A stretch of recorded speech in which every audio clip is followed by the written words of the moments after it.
આપણે કહીએ કે કોર્પોરેશનની અંદર ચલો આમ આદમી પાર્ટીને સીટો નથી મળી, પણ ગ્રામ્ય વિસ્તારમાં મળી છે, તો તેની સામે વિધાનસભા બેઠકોની અંદર પણ ગ્રામ્ય વસ્તી વધારે છે. તો શું તમને એવું લાગે છે કે આમ આદમી પાર્ટી માટે ક્યાંક ગ્રામ્ય વિસ્તાર એ આશાનું કિરણ બની શકે ખરા 2027ના પરિપ્રેક્ષમાં?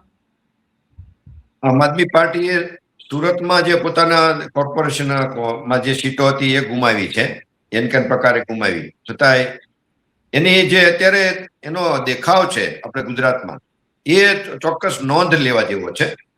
એમના માટે શરૂઆત સારી કહેવાય. હવે એના ભવિષ્ય ઉજળું પણ કહી શકીએ, પરંતુ એ સ્થાન હવે કોંગ્રેસના જે કઈ કાર્યકરો છે, હોદ્દેદારો છે, એમને સમાવીને પણ આમ આદમી પોતે મજબૂત થાય એવી 2027 સુધીમાં હજી એમની પાસે ચાન્સ ખરા કે આમ આદમી પાર્ટીના કાર્યકરોથી, નેતાઓથી વધારે મજબૂત બનાવવી. જે નેતાઓ છે એ પણ પાછા પક્ષ છોડી ના જાય એ પણ જોવાનું રહ્યું. અને આમ આદમી ખાસ કરીને એની પણ એક પ્રોબ્લેમ છે કે કેન્દ્રીય લેવલે તૂટી રહી છે. એનો પોતાનો પ્રદેશ દિલ્હી લેવલથી જે દેશ લેવલે છે એ ત્યાંથી તૂટી રહી છે. ત્યાં ક્યાંક અનેક અસંતોષ છે, ઇન્ટરનલ વૈચારિક ભટકાવ છે. એટલે ત્યાંથી પણ મજબૂત રહેવી એટલી જ જરૂર છે. એ મેસેજ પણ અહીંયા મતદાર સુધી જતો હોય છે.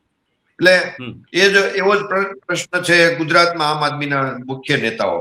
એના પણ જૂના નેતાઓ છોડી રહ્યા છે. જે હોવા જોઈએ અને વધુ નેતાઓ એડ થવા જોઈએ, એના બદલે થોડું ઉલટું થઈ ગયું છે.